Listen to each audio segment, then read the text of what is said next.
اعوذ باللہ من الشیطان الرجیم بسم اللہ الرحمن الرحیم الحمد للہ رب العالمین وصلی یا ربی علی محمد وآلہ الطاہرین اللہم صلی علی محمد وآل محمد وعجل فرجہم وعجل لولیک الفرج یا کریم واجعل فرجنا بفرجه يا أرحم الراحمين توكلت على الله العظيم رب اشرح لي صدري ويسر لي أمري واحلل عقدة من لساني يفقهوا قولي رب يسر ولا تعسر وتمم بالخير آمين يا رب العالمين. عزیزان گرامی، بات چل رہی ہے عصمت انبیاء کی، یعنی انبیاء سے گناہ سرزد نہیں ہوتا ہے.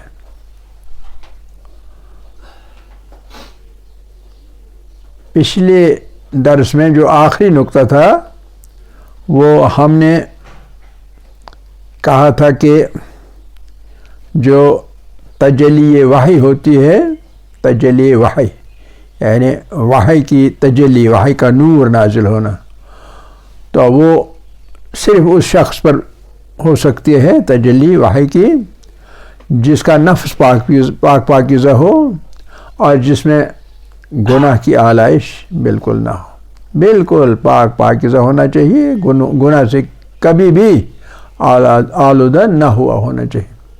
تو ایسے دل پر، ایسے قلب پر وحی آ جاتی ہے، وحی کی تجلی آ جاتی ہے. تجلی ہوتا ہے اتنا زیادہ نور کہ کبھی اس میں آدمی بالکل بے حس و ہوش ہو جائے گا. جیسے موسیٰ جب نے دیکھا کہ کوہ طور پر تجلی ہو گئی اللہ کی تو پہاڑ جو تھا ریزہ ریزہ ہو گیا، اور حضرت موسیٰ علیہ نبینا علیہ السلام بے ہوش ہو کر گر پڑے، کیونکہ اس نے کہا تھا میرے اللہ مجھے اپنی صورت دکھا دے. اس نے کہا نہیں دیکھ سکتا تو اب اس پہاڑ کی طرف دیکھ تو آپ کو پتہ چلے گا میرا جلوہ کسی پر جب پڑے تو کیا ہوتا ہے. تو جب موسیٰ نے دیکھا تو وہ بے ہوش ہو کر گر پڑا. اب یہ اللہ کا جلوہ نہیں ہے بلکہ اللہ کی طرف سے وحی کا جلوہ ہے، لیکن یہ بھی ایسے قلب پر نہیں ہو سکتا ہے جس میں گناہ کی آلائش ہو، جو پاکیزہ نہ ہو. تو لازم ہے کہ پاکیزہ ہونا چاہیے، تبھی وحی آ سکتی ہے، ورنہ نہیں آ سکتی. کریکٹ؟ کیونکہ رابطہ ہوتا ہے. وحی کیا ہوتا ہے؟ وحی ہوتا ہے ایک رابطہ، ایک انسان کے درمیان اور اس کے خالق کے درمیان، کلام کا رابطہ. کس صورت میں ہو وہ الگ معاملہ ہے، وہ الگ بحث ہے. تو خود اللہ کا قول اللہ کی زبان سے نہیں ہوتا. اللہ کا قول یا تو فرشتے کے ذریعے سے ہوتا ہے، یا کہ خواب میں آ جاتا ہے، یا کسی نہ کسی طریقے سے، لیکن ڈائریکٹلی خدا سے قول سنتا نہیں ہے پیغمبر. اللہ کا قول نہیں سنتا ہے. اللہ کا قول کسی کے ذریعے سنتا ہے. اس کو تجلی وحی کہتے ہیں. ایسی صورت میں بھی وحی کی چونکہ اللہ کا کلام ہے تو اس میں ایک جلوہ ہوتا ہے، ایک تجلی ہوتی ہے، ایک پر عظمت، ایک تصرف ہوتا ہے اس شخص پر. تو لہذا ہر کوئی برداشت نہیں کر سکتا. لازم ہے کہ ایسا انسان پاک اور پاکیزہ ہو تبھی وہ وحی اس پر آ سکتی ہے. یہ ہم نے پیچھے پڑھ لیا ہے. اب آج آگے چلتے ہیں، اور آگے چلنے میں آپ یہ دیکھیں گے کہ جو نبی ہوتا ہے وہ کیا ہوتا ہے. نبی اصل میں ہوتا ہے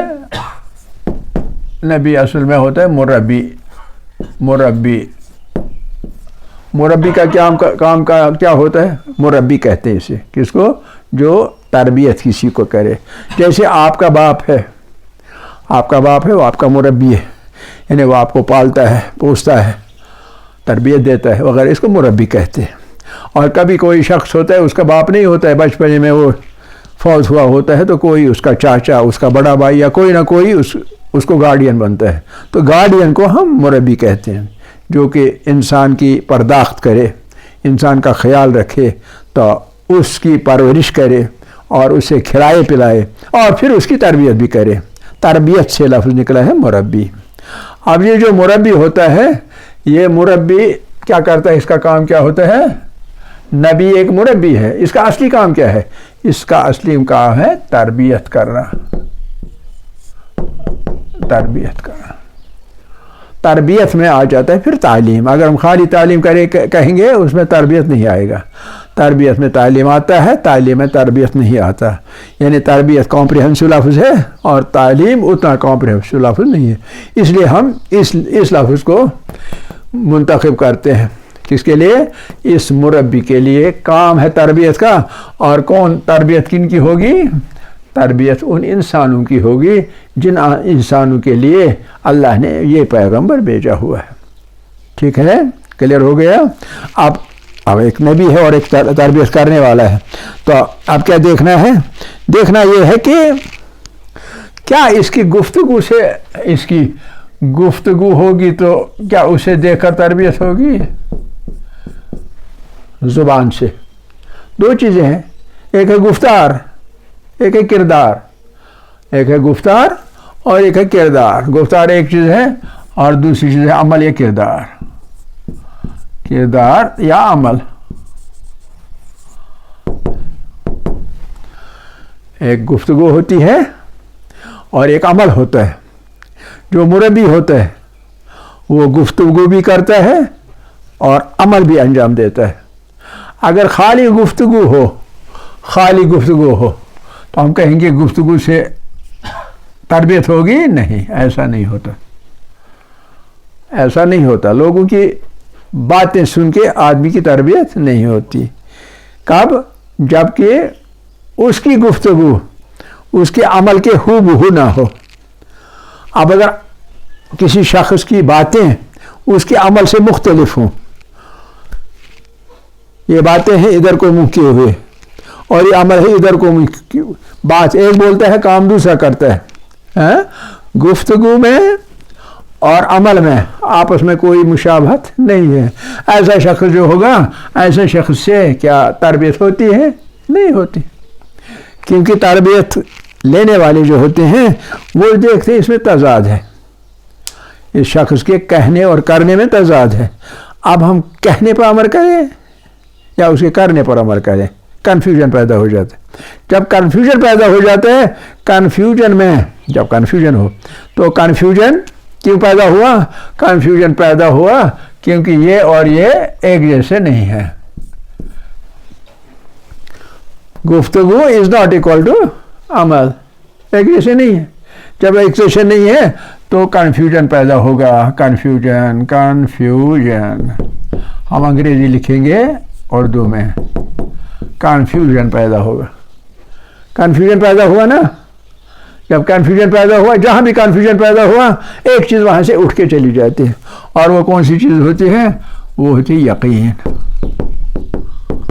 یقین ختم ہو جاتی ہے. اب یقین نہیں، یقین ختم، یقین آئے گا ہی نہیں. جب یقین نہیں آئے گا تو تربیت نہیں ہوگی. ٹھیک ہے. تو لہذا اس بحث سے کیا پتہ چلتا ہے؟ پتہ چلتا یہ ہے کہ نبی پہلے ہم نے دیکھ لیا اسے پاکیزہ ہونا چاہیے، تبھی جڑوا ہوگا کس چیز کا؟ وحی کا. اب یہاں ہم نے دیکھ لیا وہ ایک مربی ہے، اسے بھیجا گیا ہے ایک امت کی تربیت کے لیے، ایک لوگوں کی جماعت کی تربیت کے لیے بھیجا گیا ہے. اب اگر اس کی گفتگو اس کے عمل سے منافی ہو، اس کے عمل جیسا نہ ہو تو لوگوں میں کنفیوژن پیدا ہوگا اور یقین نہیں رہے گا. جب یقین نہیں رہے گا تو تربیت نہیں ہوگی. تربیت نہیں ہوگی. ٹھیک ہے نا، سیدھی سی بات ہے. تربیت کب لحظہ ہوتی ہے؟ تربیت تب ہوتی ہے جب ایک پیغمبر گناہ سے آلودہ نہ ہو. یہ نہیں کہ جب اس نے کہا میں پیغمبر بھیجا گیا ہوں تب سے اس نے گناہ کوئی نہیں کیا. نہیں، اس سے پہلے بھی لوگوں نے اسے دیکھا ہوا ہے. کبھی انہوں نے اسے گناہ کرتے نہیں دیکھا ہونا چاہیے. اگر کبھی بھی دیکھا ہوگا گناہ کرتے ہوئے یا اس نے کسی کا حق کھایا ہو تو تربیت ہونے والے امت لوگ، تربیت ہونے والے اس کا اثر قبول نہیں کریں گے۔ اثر کیوں نہیں قبول کریں گے؟ کہیں گے پہلے تو ایک کام کرتا تھا، اب یہ اس کے برعکس، اس کا دعویٰ جو ہے وہ اس کے برعکس ہے، تو پھر یہاں بھی کنفیوژن پیدا ہوگا۔ لہذا اس کا معصوم ہونا پہلے بھی اور دعویٰ کے بعد بھی یہ لازم ہے، تبھی جا کے یقین کی صورتحال پیدا ہوگی، اور جب یقین کی صورت پیدا ہوگی تو یہ امتی کیا بنیں گے؟ یہ امتی ایک طرح کے پروٹوٹائپ بنیں گے، پروٹوٹائپ، جیسے فوٹو کاپی ہوتی ہے، یعنی اس کا نقش ان کے ذہنوں پر امپریس ہو جائے گا، امپریشن ہوگا، امپریشن جو ہوگا، امپریشن یعنی نقش، نقش جو ہوتا ہے ایک نقش پڑ جائے گا ان کے ذہنوں پر، لوگوں کے اذہان پر۔ اگر معصوم ہوں، اگر معصوم نہ ہوں تو نقش ذہن پر نہیں پڑے گا۔ جب نقش نہیں پڑے گا اس کا مطلب ہے وہ ویسے نہیں بنیں گے جیسا نبی ان کو چاہتا ہے، نبی جیسا، نبی تو نہیں بنے گے لیکن نبی جیسا، نبی جیسا یعنی اٹھنے میں، بیٹھنے میں، حرکات میں، سکنات میں، کہنے میں، گفتار میں، کردار میں، ہر چیز میں وہ نبی کی نقل اتارنی چاہیے۔ نبی امانت دار ہے، امتی بھی امانت دار ہونا چاہیے۔ نبی راست گفتار ہے، امتی بھی راست گفتار ہونا چاہیے۔ نبی شب زندگار ہے، امتی بھی شب زندگار ہونا چاہیے۔ نبی با کردار ہے، امتی کو بھی با کردار ہونا چاہیے۔ ٹھیک ہے کہ نہیں؟ نبی نہیں ہے لیکن نبی جیسا ہونا چاہیے، نبی جیسا، اسی کو ہم کہتے ہیں پروٹوٹائپ۔ پروٹوٹائپ یعنی اس کا جیسا، نبی کا نقش، نبی کی چھاپ امتیوں پر پڑنی چاہیے، تبھی کام چلے گا۔ تو وہ کام کب چلے گا؟ جبکہ نبی مکمل طور پر معصوم ہوگا۔ جیسے اب یہاں ایک بات آپ کو ممکن ہے کنفیوژن پیدا ہو جائے، اور وہ کنفیوژن کیا پیدا ہوگا؟ وہ یوں پیدا ہوگا، آپ کہیں گے نبی جیسا، کیا ہر نبی کی امت ساری کی ساری نبی جیسی تھی؟ جواب ملے گا نہیں، ساری کی ساری نہیں۔ ایسا کیوں ہوتا ہے؟ ایسا اس لیے ہوتا ہے، دیکھیے ہم نے کہا جو نبی ہے اس پر تجلی وحی آتی ہے، تجلی وحی آتی ہے، ٹھیک ہے نا؟ لیکن کب آتی ہے؟ جب اس کا دل پاک پاکیزہ ہو، ٹھیک ہے نا؟ اگر اس کا دل پاک پاکیزہ نہ ہو وحی نہیں آئے گی۔ بالکل اسی جیسی صورتحال ہوتی ہے نبی کی تربیت امت پر۔ امت میں جو لوگ سنخیت رکھتے ہوں، ہم آہنگی رکھتے ہوں، پاکیزگی کا ان میں تھوڑا سا رجحان ہو، تو ایسے دلوں پر تربیت اثر کرتی۔ اس کے بجائے کبھی تعلیم و تربیت کا اثر وہ لیتے ہی نہیں، ابتدا سے ہی وہ اپنے آپ کو بدلتے نہیں، ٹھیک ہے نا؟ جب بدلتے نہیں تو وہ اس قابل نہیں ہوتے کہ نبی کی جو یہ پروٹوٹائپ بننا، اس کے نقش ان کے ذہنوں پر پڑے، ایسا نہیں ہوتا ہے، کیونکہ انہوں نے اپنے ذہن کو، اپنے اذہان کو، اپنے قلوب کو ایسا نہیں بنایا ہوتا ہے کہ قبول ہو، ایکسیپٹ ہو۔ جو کچھ نبی کے نقوش ہیں وہ ایک انسان کے دل پر، انسان کے ذہنوں پر قبول ہو جائے۔ آپ سمجھے نا؟ یہ قبولیت ہونی چاہیے۔ تو لہٰذا جیسے یہاں قبولیت کی بات ہے، یہ چیز کیا ہے؟ یہ ہے قبولیت کی بات۔ قبولیت، وحی کو قبول کرنا ہے۔ کیا ہر کوئی وحی کو قبول کرے گا؟ نہیں، وحی کو صرف وہ قبول کرے گا جہاں کے دل پاکیزہ ہو، پاکیزگی نفس ہو، پاکیزگی دل ہو، طہارت ہو، ٹھیک ہے نہیں، عصمت ہو، تبھی قبولیت ہوتی ہے، وحی قبول ہو جائے گی اللہ کی طرف سے نبی کو۔ اسی طرح سے اسی جیسی صورتحال نبی اور امت کے درمیان بھی ہوتی ہے، نبی اور امت کے درمیان بھی اسی جیسی صورتحال ہوئی۔ جس دل میں، اس چیز کو ہم کہتے ہیں سنخیت، ہم آہنگی، یکسانیت، ایک جیسی صورتحال، اس کا نفس پاک پاکیزہ ہے، امت میں سے کچھ لوگ ہیں جن کا نفس بھی پاک پاکیزہ ہے، اس کی تربیت سے ہو گیا، تو وہ بنیں گے پروٹوٹائپ، کلیئر؟ لیکن کچھ لوگ ایسے ہوں گے جو نبی کی تربیت کا اثر لیتے نہیں، ان کے دل میں قبولیت پیدا نہیں ہوتی، ان کے قلب میں قبولیت پیدا نہیں ہوتی، ان کے نفس میں قبولیت پیدا نہیں ہوتی، لہذا کیا وہ یہ نقوش قبول کریں گے؟ نہیں کریں گے۔ یہی وجہ ہے کہ ہر پیغمبر کی امت میں کچھ لوگ ایسے ہوتے ہیں جو کہ پروٹوٹائپ بنے ہوئے ہوتے ہیں، اور کچھ لوگ ایسے ہوتے ہیں امتی کہلانے کے باوجود وہ امتی ہوتے نہیں ہیں، ان کے اذہان پہ نقوش اپنے نبی کا نہیں ہوتا ہے۔ ٹھیک ہے نا؟ کلیئر ہوگی یہ بات؟ آگے چلیں، آگے چلتے ہیں۔ اگلا پوائنٹ، یہ پوائنٹ ایک تھا، اگلا پوائنٹ ہمارا جو ہے وہ یہ ہے کہ اب ایک نبی، اسی کا ایکسٹینشن، اسی پوائنٹ کا ایکسٹینشن، ایک نبی جو ہے، ایک نبی جب اس کا معیار ہوگا کس چیز کا؟ رشد کا، تقوی کا، وغیرہ کا ایک معیار ہوتا ہے۔ یہ معیار کیسا ہونا چاہیے؟ امت سے بلند ہونا چاہیے یا امت جیسا ہونا چاہیے؟ امت سے بہت بلند ہونا چاہیے، یعنی اس کا معیار جو ہونا چاہیے نبی کا، وہ معیار بہت اعلیٰ ہونا چاہیے، اعلیٰ معیار ہونا چاہیے، درخشندہ معیار ہونا چاہیے۔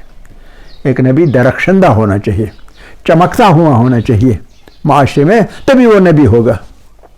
ایک دم سے کہیں اور سے اگر کوئی شخص آ جائے اور ایک جماعت کو دیکھے، اس میں ایک شخص کو دیکھے، اس کو سمجھ آئے گا یہ چمکتا ہوا ستارہ جیسے، بات کرنے میں، کام کرنے میں، اٹھنے میں، بیٹھنے میں، اطوار میں، یہ مختلف ہے، سب سے مختلف ہے، اور اس کا معیار بہت اونچا ہے، تو وہ بھی اس کی طرف کھینچا جائے گا، تو لوگ بھی اس کی طرف، اس اعلیٰ معیار کی طرف سے رشد و تقوی میں اس کی طرف کھینچے جاتے ہیں۔ ٹھیک ہے کہ نہیں؟ تو لہذا لازم ہے یہ اعلیٰ معیار جو ہے یہ برقرار رہنا چاہیے۔ ٹھیک ہے کہ نہیں؟ یہ برقرار رہنا چاہیے معیار۔ اگر کبھی ایک بار بھی بس ایک گناہ سرزد ہوا نبی سے، کیا یہ معیار برقرار رہے گا؟ برقرار نہیں، معیار گر جائے گا۔ جب معیار گر گیا تو کیا لوگ اسے قبول کریں گے ویسے نبی کے؟ نہیں۔ تو لہذا نتیجہ کیا نکلا؟ نتیجہ نکلا اس بات سے یہ کہ جو عصمت کا معیار ہے، جو عصمت کی شرط ہے، وہ عصمت کی شرط نبوت کی شرط ہے۔ اس لیے وہی پہلی بات کہ نبی کا معصوم عن الخطا ہونا لازم ہے۔ کلیئر؟ یہ اسی میں سے ایک ذیلی نقطہ، صحیح؟ تو آگے چلتے ہیں ہم، پھر ہم یہ دیکھتے ہیں کہ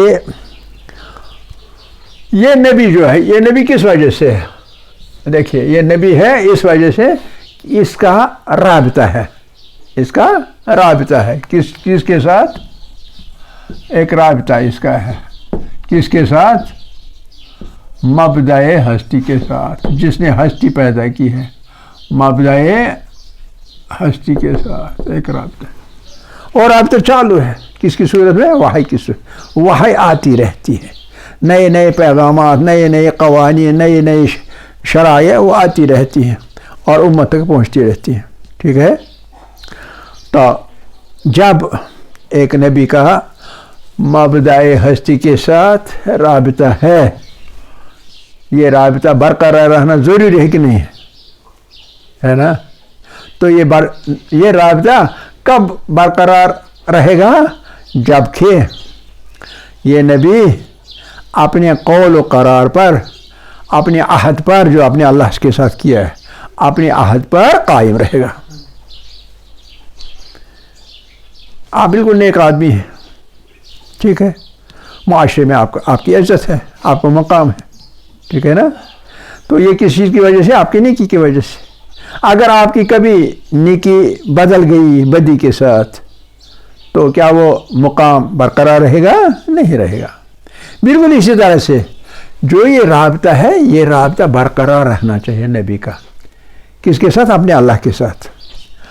جب وہ اللہ کے ساتھ رابطہ برقرار رہے گا تبھی مابطہ ہستی سے رابطہ کے ذریعے سے نبی، نبی کے ذریعے سے نبی کے بیچ میں سے کہاں تربیت جن کی ہونی ہے امت کے ساتھ. ایک طرح سے ایک ہم کہیں گے یہ ایک خیار ہے، ایک راستہ ہے. اللہ کا ایک ویژن ہوتا ہے، اللہ کا ایک کیا کہیں گے اسے ڈیزائن ایک ہوتا ہے، ایک پلان ایک ہوتا ہے. وہ پلان آگے چلے گا کب؟ جبکہ جو راستہ ہے پلان کا، ہدایت کا، وہ راستہ جو ہے وہ راستہ برقرار رہے. قُلْ نَهْبِطُوا جَمِيعًا فَإِمَّا يَأْتِيَنَّكُم مِّنِّي هُدًى فَمَن تَبِعَ هُدَايَ فَلَا خَوْفٌ عَلَيْهِمْ وَلَا هُمْ يَحْزَنُونَ. ہے کہ نہیں ہے؟ جب جنت سے نکالا قُلْ نَهْبِطُوا جَمِيعًا، اللہ نے کہا اتر جاؤ، جنت میں سے اتر جاؤ، زمین پر جاؤ، چلے جاؤ، یہاں آپ کی جگہ نہیں. قُلْ نَهْبِطُوا مِنْهَا جَمِيعًا. لیکن اس کے بعد آپ کو میں چھوڑوں گا نہیں. آپ کو ایک شرف دیا ہے انسان کا تو یہ شرف برقرار رہے گا. لیکن کب؟ جبکہ فَإِمَّا يَأْتِيَنَّكُم مِّنِّي هُدًى، جب میری طرف سے آپ کو آتے رہیں گے ہدایات. تو جو کوئی بھی ہدایت کی پیروی کرے گا، ہدایت پر چلے گا، فَمَن تَبِعَ هُدَايَ، جو کوئی بھی پیروی کرے گا میری ہدایت کی تو پھر کوئی پرواہ نہیں. لا خوف علیہم ولا هم يحزنون، انہیں پریشان ہونے کی ضرورت نہیں. ان کی واپس معراج ہوگی، واپس وہ جنت میں آئیں گے. اس زندگی میں نہ صحیح، اگلی زندگی میں آئیں گے. ٹھیک ہے نا؟ یہی صورت ہے کہ ایک راستہ ہے. وہ ہدایت کا راستہ کیا ہے؟ مابدأ ہستی سے نبی کو، نبی سے امت کو. ٹھیک ہے؟